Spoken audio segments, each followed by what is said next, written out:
दोस्तों आज हम बात करेंगे रोल्स रॉयस के बारे में, लेकिन रोल्स रॉयस के बाकी के फीचर्स के बारे में नहीं, बल्कि उसकी उस लोगो के बारे में जो हमेशा से फेमस रहा है पिछले 100 से भी ज्यादा सालों से। और ये लोगो रोल्स रॉयस की हमेशा से पहचान भी रहा है। दोस्तों 1911 से पहले रोल्स रॉयस की किसी भी कार पे लोगो ही नहीं था, बल्कि सिर्फ रोल्स रॉयस नाम लिखा हुआ रहता था। दोस्तों हम ये समझे कि इस लोगो को बनाया कैसे जाता है, उससे पहले हमें ये समझना होगा कि इस लोगो को बनाया क्यों गया था और किसके द्वारा बनाया गया था। और मैं आपको बता दूं कि ये कहानी काफी रोमांटिक थी और इंटरेस्टिंग भी। कहानी की शुरुआत होती है 1909 में, जब एक ब्रिटिश पॉलिटिशियन और automobile enthusiast John Edward Scott Montagu यानी मॉन्टेग्यू ने चार्ल्स स्काइज से एक पर्सनलाइज्ड ऑर्नामेंट डिजाइन करने के लिए कांटेक्ट किया था। स्काइज ने एलेनोर थॉर्नटन का मॉडल यूज करके एक डिजाइन बनाया जिसमें एलेनोर एक ग्रेसफुल पोज में थी और जैसे कि वो कोई सीक्रेट शेयर कर रही हो, और इसलिए उस लोगो का नाम द विस्पर रखा गया था। अब आप बोलोगे स्काइज ने एलेनोर थॉर्नटन का ही मॉडल क्यों यूज किया गया? भाई साहब यही तो लव स्टोरी चालू होती है।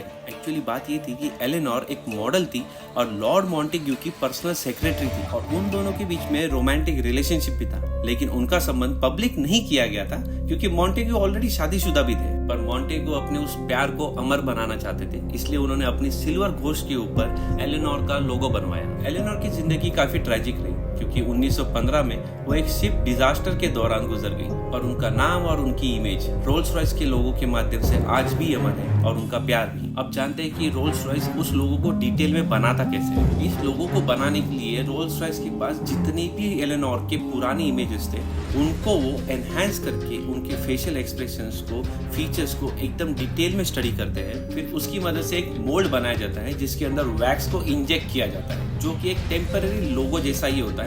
उससे प्रॉपर फिनिशिंग देने के बाद उसके ऊपर सिरेमिक कोटिंग की जाती है। फिर उसे पूरे प्रॉपर तरीके से हीट किया जाता है, जिसकी वजह से अंदर का लोगो जो होता है, जो वैक्स से बना होता है, वो वेपराइज हो जाता है। और फिर उसके अंदर 1500 डिग्री सेल्सियस पे गर्म किया हुआ स्टेनलेस स्टील को इंजेक्ट किया जाता है, जो आखिर में जाके लोगो बनेगा। फिर जो लोगो बनकर आता है उसे डिटेल में स्टडी किया जाता है कि वो सारे पैरामीटर्स पे खरा उतर रहा है कि नहीं, और फिर उसको पॉलिशिंग करके फिर प्रॉपरली मेजरमेंट लेके उन्हें रोल्स रॉयस को डिलीवर किया जाता है। तो दोस्तों ये थी वो छोटी सी प्रेम कथा जो आज भी प्रीमियम सेगमेंट की लग्जरी कार रोल्स रॉयस की सबसे बड़ी पहचान बनी है, जो आज भी अपनी प्रेम कहानी पूरी दुनिया में चुपके से बयान कर रही है। आप जरूर कमेंट सेक्शन में बताना कि आपने आपके बाबू सोना के लिए कभी ऐसा कुछ करने की सोचा है क्या।